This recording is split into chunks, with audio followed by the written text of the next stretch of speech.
Hey guys, welcome back to the channel. In today's video, I'll be sharing with you one of my hair growth recipes for fuller and thicker hair. I know a lot of people out there who are struggling to grow out their hair, and yet you see so many recipes online. The reason you haven't started growing your hair yet is because you keep doubting the recipes you see online. You don't need to do that. You don't need to doubt it. The only thing you need to do is to go ahead and try it. It is only when you try it you will know whether it works or not. And when you try it, when you finally find out that it works, then you stick to that. Also, you are welcome to try out different recipes. Without further ado, let's get into this video so I can give you one more recipe. Remember that I am always with you until the end of time. Matthew 28, verse 20. Our first ingredient for this recipe is moringa. We all know that moringa is a miracle worker when it comes to hair care.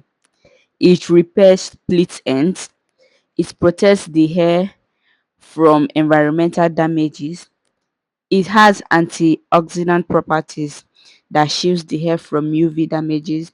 It also repairs damaged hair. If your hair is damaged, use moringa. It will help you improve scalp health. Moringa contains vitamins such as vitamin A, vitamin C, vitamin E, and minerals such as zinc and iron. There are so many ways you can use moringa for your hair. You can use moringa as an oil. You can use moringa in your conditioners and in your shampoos. You can use moringa as a tea rinse. You can use it to rinse your hair. You can even use moringa as a hair mask. There are so many ways to use moringa to maximize the benefit, and this recipe is one of the ways you can use moringa. So keep watching. All right, what I'm doing right now is making sure my moringa leaves are clean. I added salt as you saw previously, then I added a little bit of water into it. Now I am washing it. I am making sure there is no any form of dirt in this moringa. We need to make sure it is clean to avoid any complications on the scalp. So that is the reason why I am washing it. I am going to wash it twice. This is the water. As you can see, obviously there are some dirt inside of it. That is why you need to wash it, except if you're using the powder, then you don't need to wash it. But for the leaf, you have to wash it. After washing it for the first time, I went in with another water. This time around, this is just me rinsing out both the salt and the remaining dirt inside of it, leaving my moringa leaves clean and ready to be used. And yes, if you don't like putting fresh things like this on your hair, maybe because they will smell bad, or you don't just like to put things on your hair, you can go ahead and ingest it. Ingesting it means you drinking it. It is very, very nutritional. It has so many benefits to health. I cannot even start telling you the benefit, but it does. You should do your research. Our next ingredient is aloe vera. Aloe vera can boost your hair growth. It can stimulate the hair follicles. Aloe vera deeply moisturizes and hydrates 4C hair, especially 4C hair. You know 4C hair loves moisture. Aloe vera is the best plant or the best herb for your 4C hair. It also prevents breakage. Aloe vera has the ability to soothe irritating scalp and also fight buildup. It fights against dryness, it fights dandruff, it fights any scalp issues at all. Aloe vera is loaded with vitamins such as vitamin A, vitamin C, vitamin E for stronger and healthier hair. Aloe vera creates a perfect environment for your hair to grow thicker and longer. Do not snooze on aloe vera. Do not. Okay, I'm telling you from a sister to another sister, or from a sister to a brother. Many people struggle with slow growth, breakage, and even damages, and it is very, very frustrating to experience, especially when you've been on the hair for years trying different kind of recipes and none is working for you. Do not give up just yet. Try more. If one does not work for you, another will work for you. Just keep trying. One day you're definitely going to see the difference. Your hair might even be growing, but in a slow rate and you will not notice it. But if you give up, your hair will stay at that same length. That is why I advise you not to ever give up. Just continue. One day, you're definitely going to see the result. So, after prepping the aloe vera, if you notice, I didn't peel the back. That is because we need everything. Both the back of the aloe vera is equally nutritious for your hair. The next step is for us to blend this. I'm going to pour everything into my blender and proceed to blending it. Right now, I am just sieving the moringa leaf from the water with my hands and pouring it inside the blender.